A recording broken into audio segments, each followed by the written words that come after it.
Good morning, everyone, and thank you for attending. First things first, a couple of housekeeping matters. It's a bit like going to court, I suppose. There are, at current count, about 185, 190 of you, which obviously is going to use up quite a lot of bandwidth. So where possible, if you could keep your cameras off and your microphones off, I think that should enable everyone to see and hear me for the duration of our very brief seminar.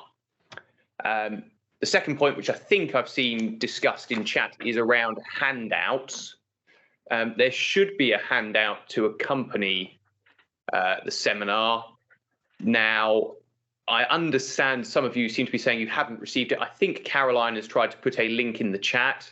If that doesn't work for you, then I suggest the best thing you can do is to email Caroline once the talk is done, and I'm sure she will forward you on a copy of the handout.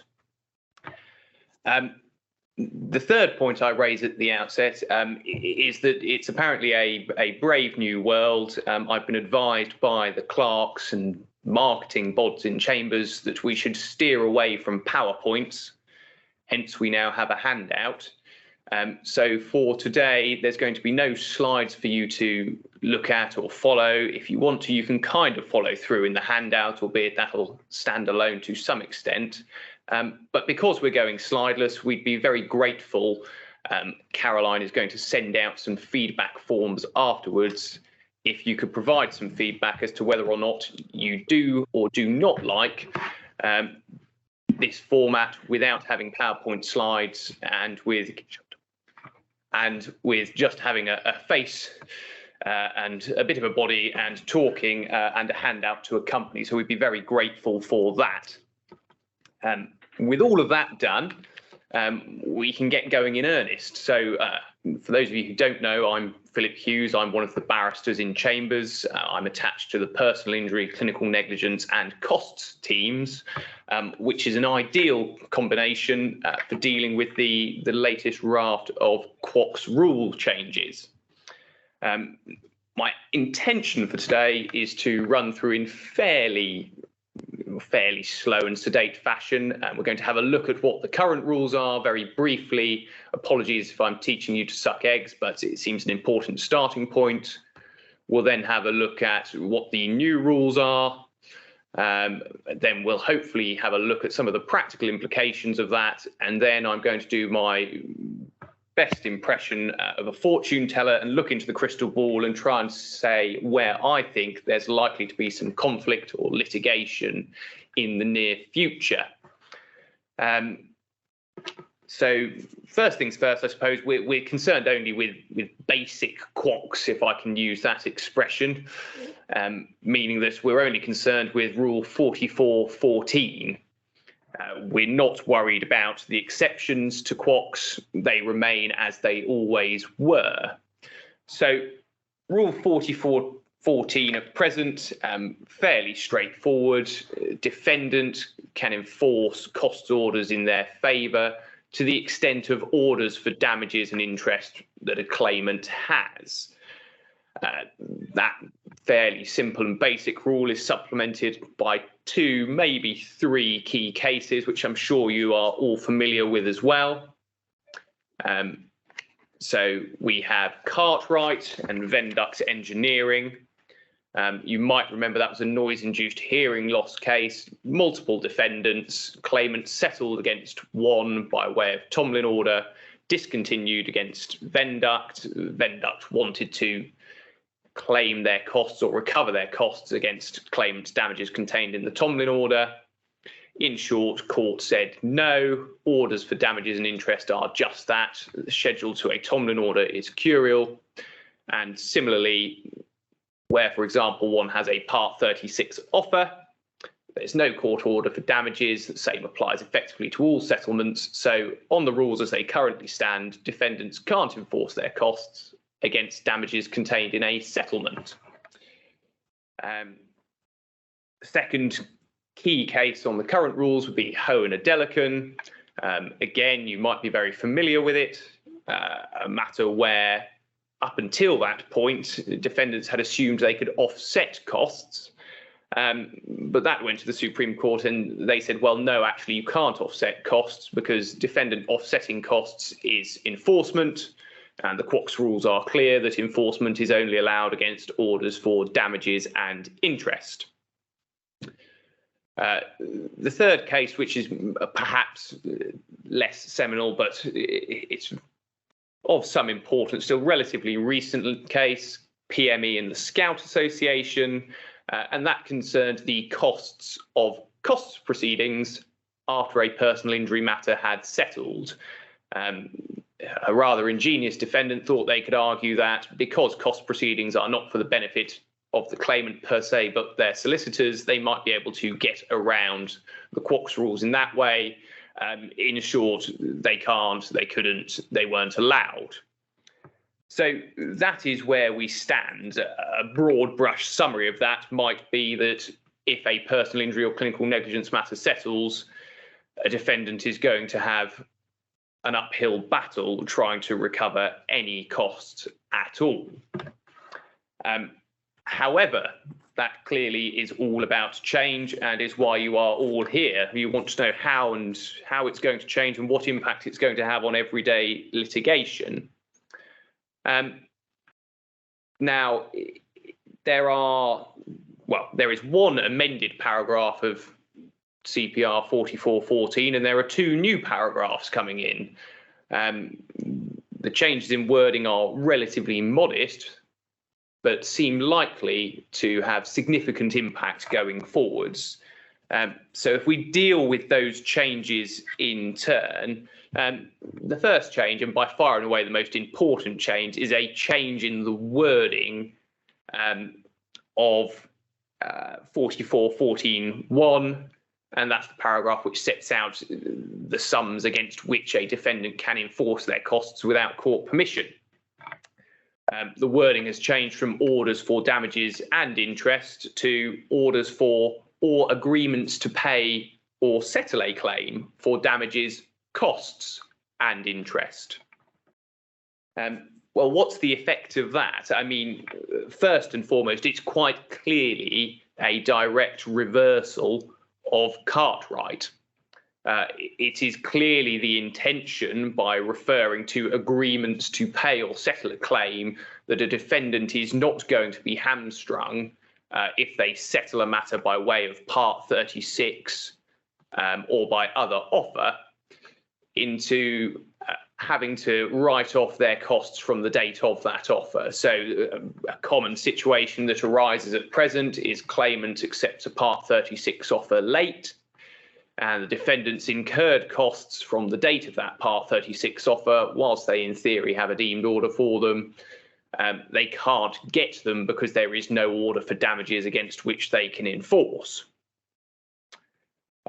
Potentially, it is also intended to encompass Tomlin orders. We'll come back to that, as I can see that being a bone of contention going forwards. Now, it seems to me that the amendment to that rule to include reference to costs also would amount to a direct reversal of Hoe.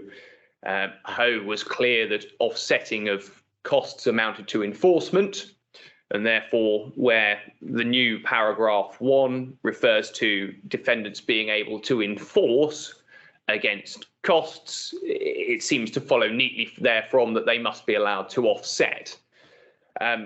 But just to make the point abundantly clear, the update to the rules includes a new paragraph 4, which explicitly sets out that where enforcement is permitted, Rule 4412 applies, and that is the CPR rule about offsetting of costs.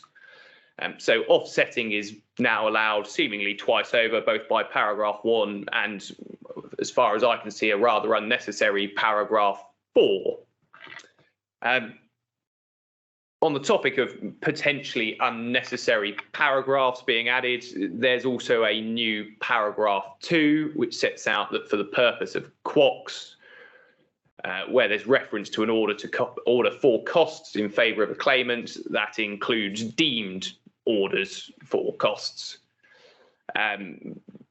I dare say that that's not particularly surprising, given the reason for amending the wording of paragraph 1. If that had been challenged in due course, no doubt the courts would have concluded that orders for costs in favour of the claimant included deemed orders for costs. Otherwise, the amendment to paragraph 1 would be of seemingly little, if any, benefit to defendants at all.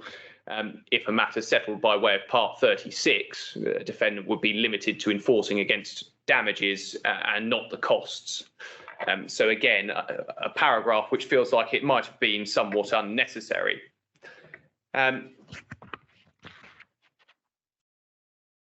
So in simple terms, that's what's happening. But how's that going to affect everyday litigation? Well, the most obvious implication of the revision is that defendant Part 36 offers are going to have more bite, putting it in the colloquial.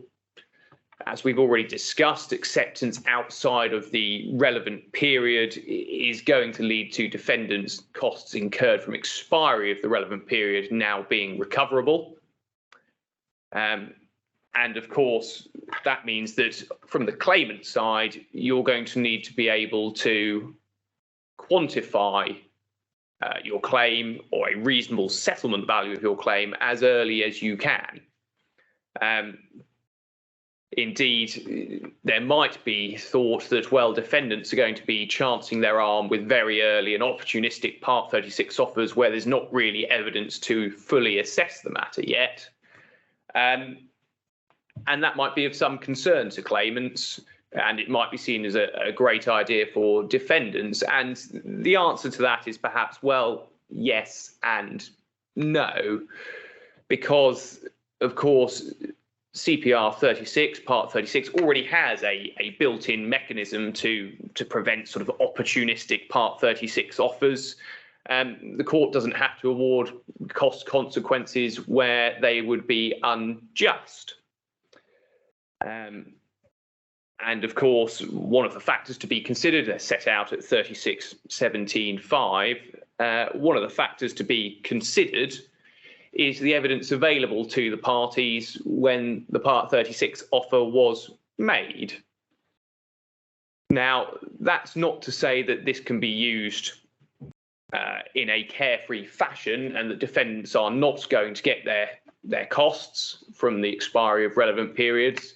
It's important that there's a significant difference between an absence of evidence and perhaps a slightly underwhelming volume of evidence.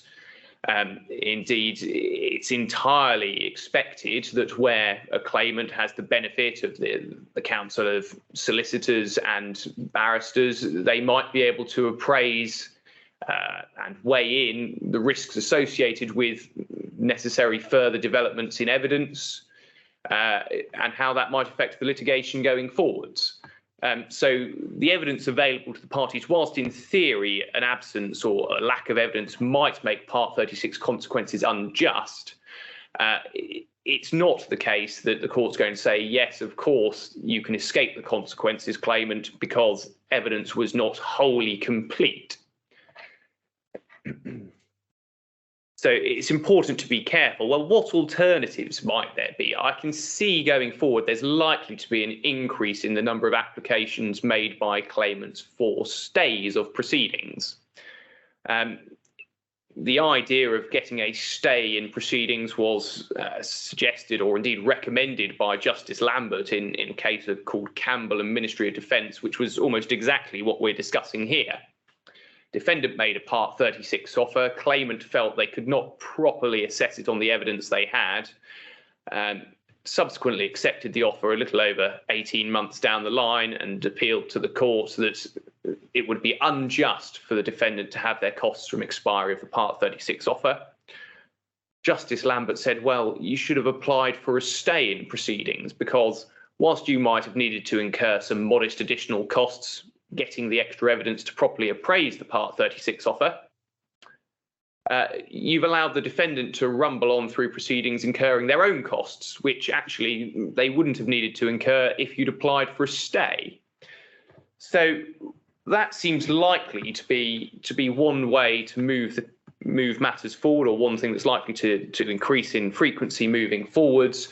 And actually, if one looks at it, it just leaves a claimant in the same position they would be in presently, which is that actually, if there was a Part 36 offer in play and a claimant accepted it out of date, well, on current rules, claimant wouldn't get their costs from expiry of the relevant period, but neither would defendant.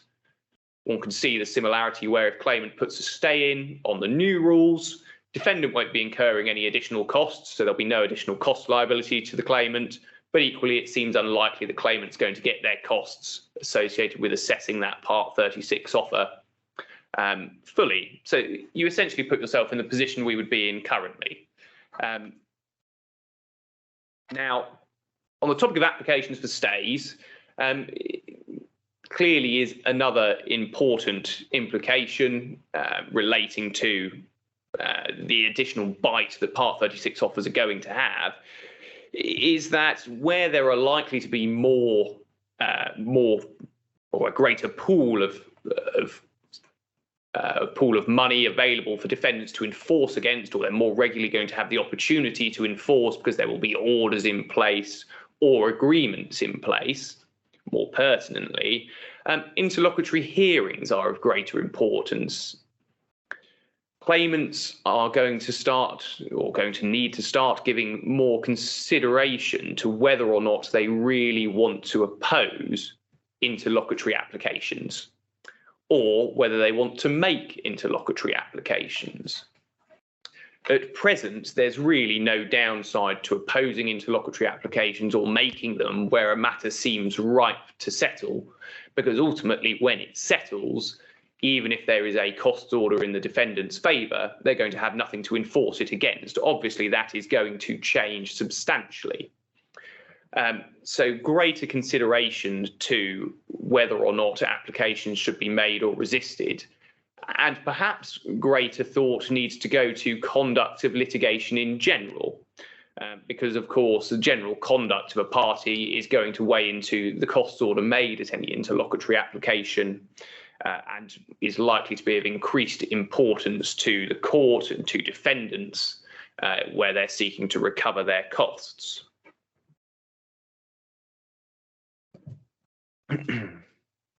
And finally, a sort of natural corollary of defendants being able to enforce against agreements and enforce against claimants' costs is that, of course, claimants are now going to be liable for any costs order arising, made in favour of a defendant, arising out of costs proceedings after a personal injury matter settles. Now,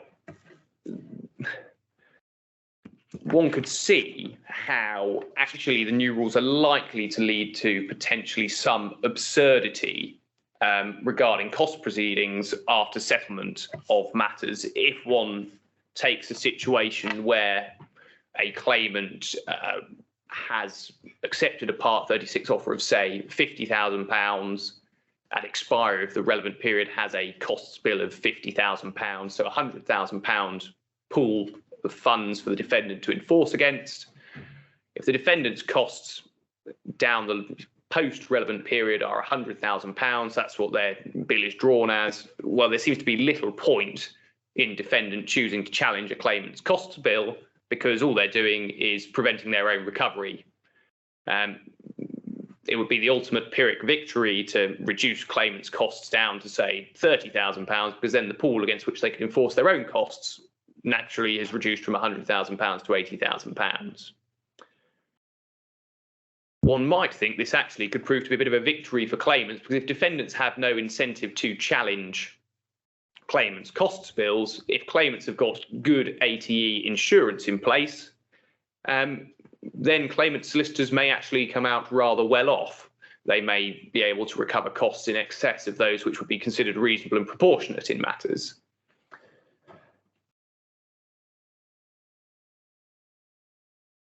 The importance of ATE insurance is clearly going to increase. There are undoubtedly going to be a greater number of cases, a greater number of instances of defendants being able to enforce adverse costs orders, as far as claimants are concerned, in their favour.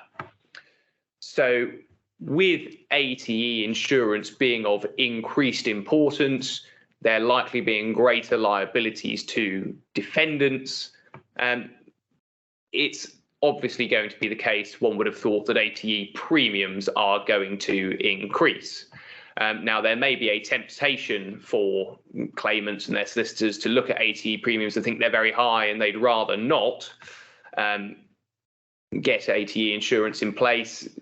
That would, I suggest, be a mistake. What is not clear on the present QOCS rules, and what is undoubtedly likely to be one of the areas of satellite litigation, is who out of claimant and solicitor is going to be paying the defendant. If, for example, defendant has cost orders in their favour of £10,000, claimant has damages of £20,000, claimant solicitor has costs of £20,000, well, where does the defendant's £10,000 come from? And the answer is likely to be, well, there's going to need to be either a watertight retainer between claimant and solicitor, or there's going to be an argument, and I can readily foresee there being litigation on that going forwards as to the construction of retainers, and where the retainer is not sufficiently clear how those costs, those adverse costs, ought to be apportioned. So that's certainly an opportunity, one would have thought, for cost lawyers to perhaps recoup some of the fees they're going to lose out on by defendants having no incentive to challenge cost bills.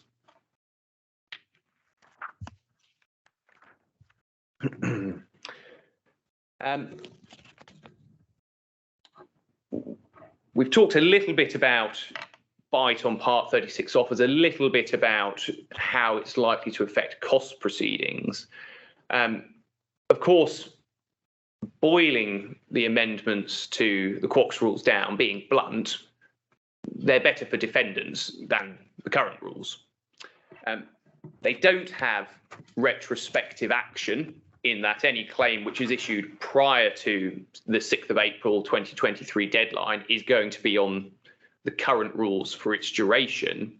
And so one might just think, well, should claimants not just issue every case they have now and get them all going? The answer, I think, is yes and no. Perhaps the first point to make is that a claim actually needs to be formally issued in advance of the 6th of April 2023 deadline. The exception relating to the arrival of a claim at the court office is carved out solely for limitation purposes. So if a claimant is looking to issue a claim in advance of the 6th of April 2023 deadline, time is of the essence. Indeed, one could readily foresee claims which get lost in the bureaucracy of the court office being sent to the court office today and still not being issued in time to benefit from current QOCS rules. But I think there's a more pertinent issue as to why perhaps claimants should not be looking to issue everything immediately. And that is because a claimant is almost certainly going to need to be in a position to serve their claim within 4 months of issue of the claim form. Courts will no doubt look very unkindly on claimants who have issued solely for the purpose of benefiting from the current QOCS rules and who have no better reason for seeking to get a general stay or an extension for service than, well, we weren't actually ready to issue, we just did it to benefit from the current QOCS rules. In those circumstances, one could readily see how a court says, well, I'm sorry, no extension, you can serve, or your claim lapses. Now, if the claim lapses, it's an issue of jurisdiction, so one would think that the penalty to the claimant will be limited to having to pay an issue fee twice, of course, assuming that they let the claim lapse and then issue it again at an appropriate time. If they try and issue something which is just woefully inadequate and simply does not support their claim, one can see defendants applying for strikeout. And indeed, of course, strikeout is one of the QOCS exceptions, so a defendant might well actually find themselves quids in being paid for work which, had the claim been issued at an appropriate time, would simply have been costs which were irrecoverable to them. Now, I can foresee perhaps sort of two branches of satellite litigation arising out of early issue, even if one does not get to strikeout situation. Firstly, you might get defendants arguing that premature issue amounts to an abuse of process. So rather going down the route of jurisdiction and just the claimant or the claim lapsing, a defendant might seek to get the claim struck out as an abuse of process. Of course, again, exception to QOCS, defendant potentially quids in, getting paid for work they otherwise wouldn't be paid for. Now, of course, that relies on a defendant catching wind of a claim form having been issued without it ever having been served. That may not happen, but of course, a defendant may discover this down the line after a claim has lapsed. It might be that down the line, a defendant seeks to argue that actually they should be able to recover the costs of the failed initial claim, where the claim form lapsed, against the claimant's proceeds of the subsequently correctly issued claim. I think there would be considerable difficulty in that, but I do expect some opportunistic defendant may attempt to run such an argument at some point. So it's a watch this space on that. Final couple of very quick points. I'm conscious we've reached 11:30, but we did start a little bit late. Tomlin orders. It seems to me that the revised paragraph 1 of the QOCS rules is intended to capture settlement by way of Tomlin order. But it seems to me also that that is likely to lead to great difficulty in multi-defendant litigation. There's unlikely to be difficulty where there's a single defendant, because if a single defendant throws everything in the schedule to a Tomlin order but fails to allow for their own costs, well, more fool them. But in multi-defendant litigation, the difficulty is clearly going to arise because the very nature of the schedule of a Tomlin order is that it is confidential. It is confidential in theory from the court, and it is confidential from co-defendants who weren't party to settlement. So in order for a defendant who was not party to the settlement to enforce their costs against the settlement, well, they are necessarily going to need to know what the contents of the schedule are. There's a slight workaround in that quite often claimants' costs orders will be on the face of the order if costs aren't agreed and included in the schedule to the Tomlin, and then a co-defendant could clearly enforce against the sum of costs received by the claimant because it would be on the face of an order and it'd be there and apparent to them. But otherwise, they're going to need to get into the schedule. And the court is going to presumably need to order disclosure of that schedule because it is confidential. Now, there is precedent for disclosure of schedules of Tomlin orders, and it was something which was considered by Lord Justice Coulson in Cartwright. And what he ultimately said was, well, if the QOCS rules had intended for schedules to Tomlin orders to be disclosed, they would have said so. Now, it seems to me that that observation is as trite on the new rules as it was on the old rules. So the key question, which ultimately is going to need to be answered, it seems to me, is whether paragraph 1 has gone far enough, is explicit enough that it expects schedules, confidential schedules of Tomlin orders to now be disclosable or not. Again, it's likely to be litigated, one would have thought, so watch this space. The final point I think I'd raise about the new rules is, again, looking back at Cartwright. Cartwright is often forgotten, actually, that there were 2 questions answered by Lord Justice Coulson.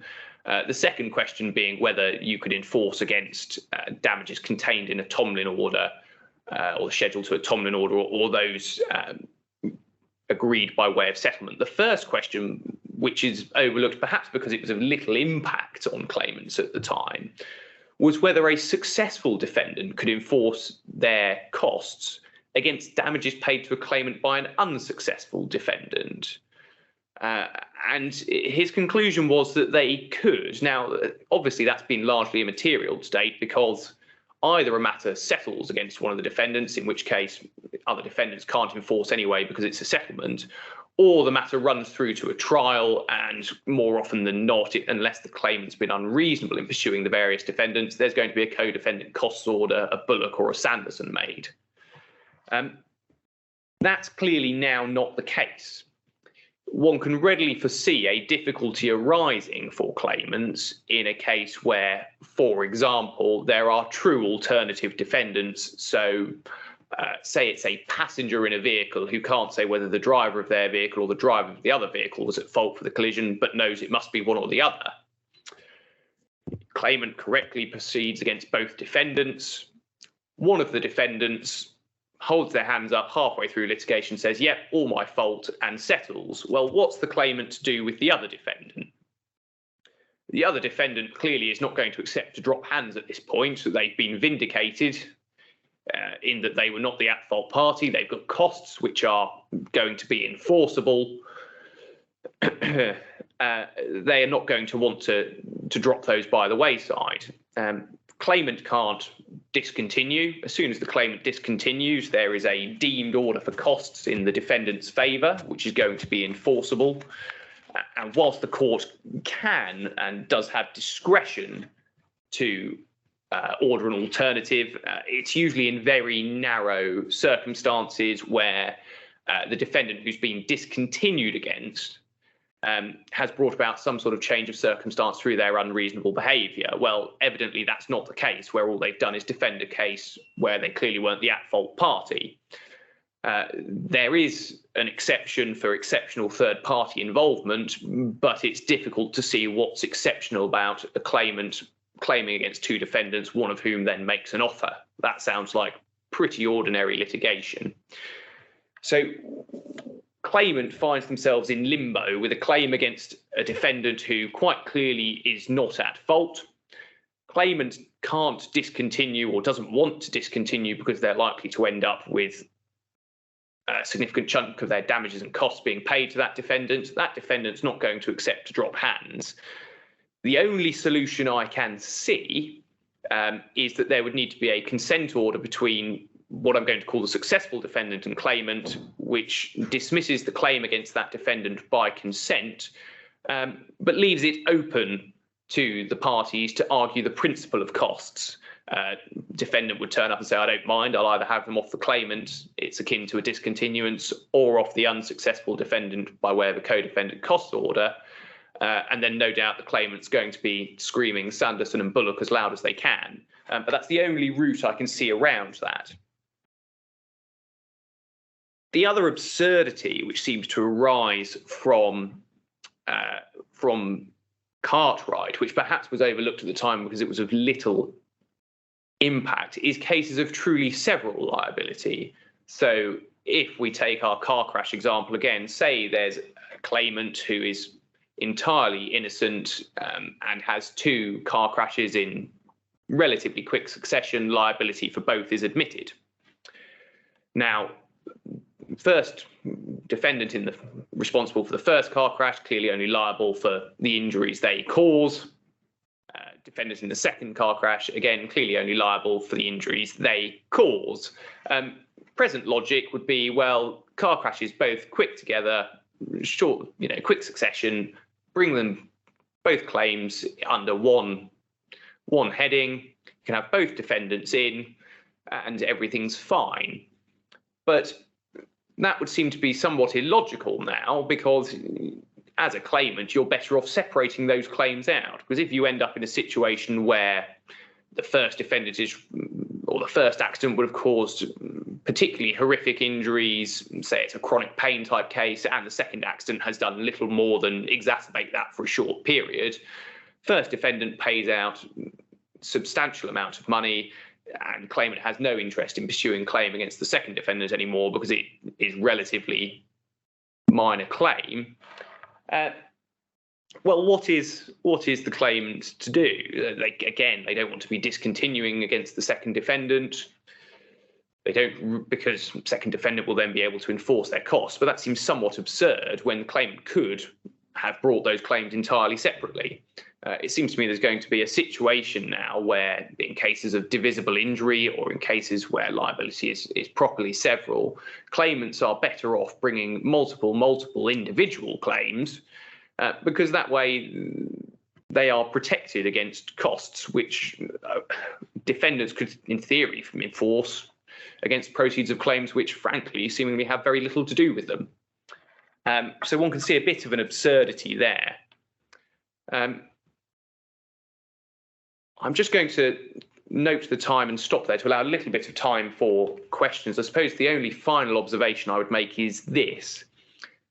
Whilst I can give and have given guidance as to the effect of the update of the QOCS rules in simple terms, clearly the precise effect of the rules is not known at present, and is undoubtedly going to be subject to litigation in short course. I have got my crystal ball out and done my best to anticipate some of the issues which will be litigated, but I suspect there will be issues litigated which I simply have not foreseen, and which, frankly, not many people could foresee. So it really is a case of watch this space, but I hope that the basic implications of the new rules are now apparent. If you have any questions, can I suggest you type them into chat? I have got the chat off to my right just here on this laptop, so we'll do my best to look and answer any questions which arise. Otherwise, I hope you find the handout helpful. I hope you're able to get access. If not, as I said at the start, your best bet is to email Caroline and ask for a copy directly. And we'd be very grateful if you could fill out feedback forms as and when they arise. As stated, it's something new that we're trying to go without PowerPoint slides, and it would be very helpful if you could indicate whether that was a good or bad thing. I'll hang around until about midday for questions. If there are still questions at that point, I'll linger further. But otherwise, thank you very much all for watching, and I hope you have a good weekend. Okay, so first question I've got, I suspect you can all see the chat. Richard Harries noting that defendants are suggesting that issuing of proceedings now will be met with abuse of process applications and attempts to strike claims out. Yes and no. I think defendants would be justified potentially in taking that approach if and only if they could demonstrate that a claimant was not in a position to proceed with litigation. Of course, all your usual sort of exceptions. For example, if you were to issue for limitation purposes, it seems unlikely that defendant's going to be able to say, well, that's an abuse of process, because claimant will just turn around and say, well, I had to issue for limitation purposes. Defendants will likely try and suggest, well, we'd have agreed a limitation extension, but I don't think that would help them. I do think defendants would be justified in arguing abuse of process if the only reason a matter has been issued is to benefit from the current QOCS rules. For example, if there was an accident which, occurred a week ago and a CNF has been put in, say it's a portal claim, and then it's issued tomorrow, realistically, claimant's not in a position to be litigating that yet. That probably would be an abuse of process. So the answer is it's going to be fact dependent. I don't think the very nature of issuing makes it an abuse of process, but defendants are going to try and run that argument, I would have thought, in a number of cases. It's sort of like I said during the talk, as a claimant, you're going to need to be in a position to serve your claim within 4 months, unless you've got one of the usual reasons, primarily limitation for issuing somewhat early. If you can justify that you're ready to go with your litigation, then I don't think you need to worry. I don't think abuse of process will arise. The second question is, does agreements to pay include global offers, for example, inclusive of ATE premiums in Clin Neg?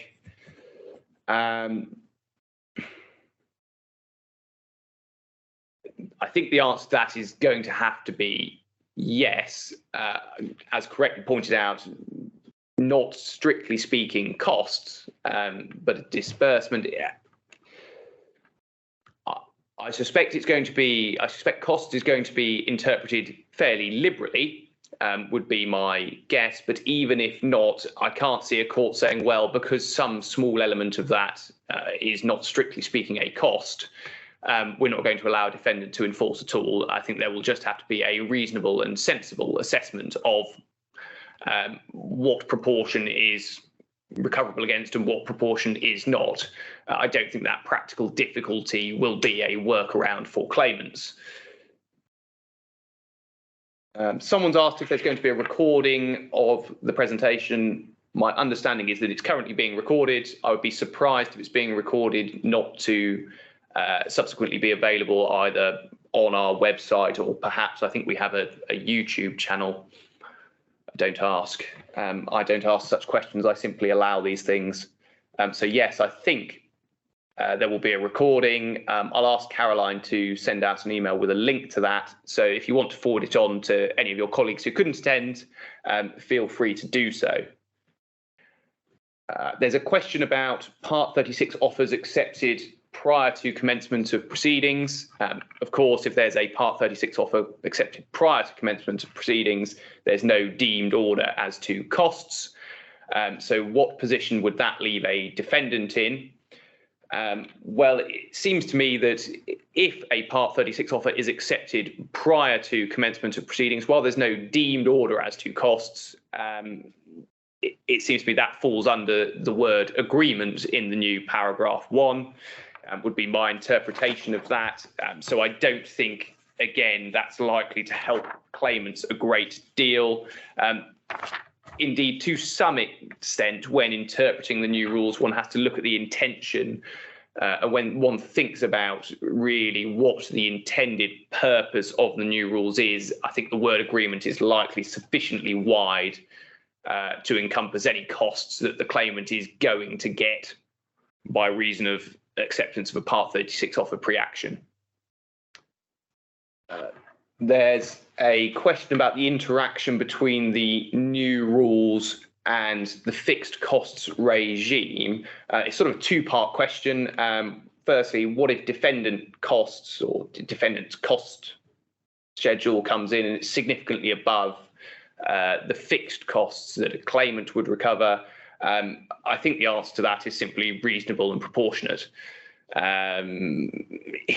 It's going to be a case where even if defendant's costs are going to be assessed from expiry of the relevant periods, there's still going to be proportionality in question, isn't there? So I wouldn't worry about, and reasonable, so I wouldn't worry about that. A court is going to look at that and say, well, I've got to use the fixed costs as my yardstick here. Defendant, your cost schedule is ridiculous. Don't be silly. There's a question about what if the relevant period lapses after listing but prior to trial, offer accepted late? Is there an argument there are no further costs payable to the claimant for that stage, and is the defendant limited to the same?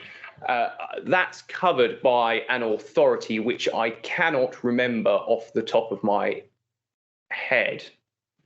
But in short, claimant doesn't get any more costs.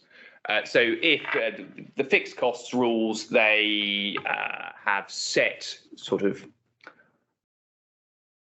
yardstones, set milestones that you surpass, and that increases the base cost and the percentage of damages that you get at certain stages. If you get past one but don't reach another, then you just get the costs of where you've reached. It doesn't matter that you've incurred further costs between milestones, as it were.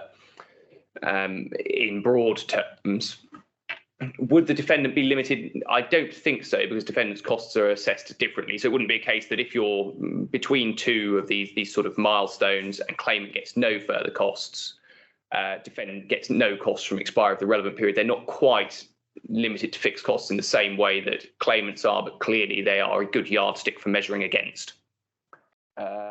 Will offset require court approval? Yes, it already does. 4412. It's a discretionary thing, offset. I can foresee situations where claimants don't really want offset if they've got ATE insurance in place because they'd rather defendant pays them their costs and they can keep hold of them, and then the ATE insurer pays the defendant's costs. So defendant effectively gets offset because they get like for like, but claimant still gets their full costs. So yes, it will require approval, or it's discretionary, if I put it that way. Bird and acorn, quite possibly. I hope you're right. Claims settled before the date, but Part 8 proceedings issued after, would they fall under the new QOCS rules? Good question. No, I wouldn't have thought so, because the claim proper has never been issued. The Part 8 proceedings are not.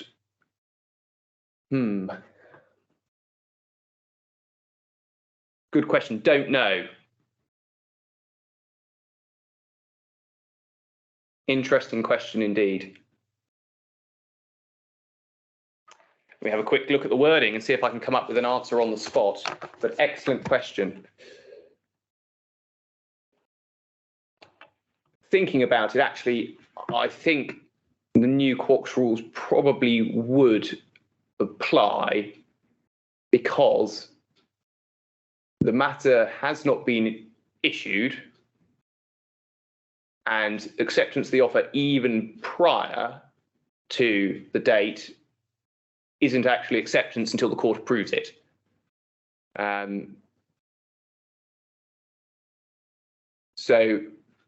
But whether that means the acceptance is effectively given retrospective permission or whether the acceptance is the date of approval, I'm not sure. That's an interesting point to look at. Difficult question, no quick and clear answer. If that arises, I suggest you instruct counsel. And someone will do a lot of reading around the issue and have a look at it. Would costs be wider than just solicitor's own costs to include disbursements and the ATE premium? I suspect so. And the reason I suspect so is because of the intended purpose of the QOCS rules. The intended purpose of the QOCS rules is that a claimant doesn't end up net positive, i.e. recovering anything per se from defendant, or sorry, doesn't end up net negative, i.e. recovering less than zero. I suspect that disbursements and ATE premium are included, but could well be litigated. Well, probably will be litigated in fairly short course. Remains to be seen. Someone else may have a different view from me. I think that's subjective at this moment in time. Would this mean the definition of win in the CFA needs to be changed? Not necessarily. Definition of CFA, I suppose, is, well, it's between the parties that make it. It's up to them. I must say I'm not massively familiar with the SRA's model CFA. I tend to use the Bar Council one for obvious reason. But any solicitor-client agreement is clearly going to need to be looked at because any liability for costs to a defendant can be enforced against either damages, which arguably are the claimants, although sometimes belong to a third party, I suppose, in some senses, or costs, which are the solicitors. So one's going to need to have a good look at solicitor-client agreements anyway, be that retainers or CFAs, whatever you've got in place, you're going to need to look at them all if you're claimant side. And defendant, if you're cost side, you might want to have a look at them. If win is defined as recovery, I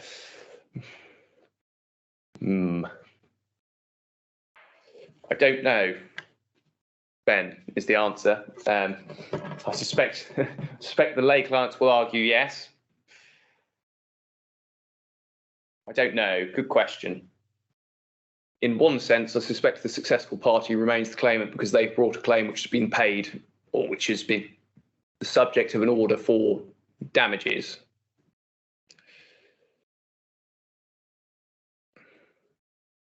Yeah, I suspect you could find some articles which say no as well, as to whether or not recovery is satisfied if entirely offset.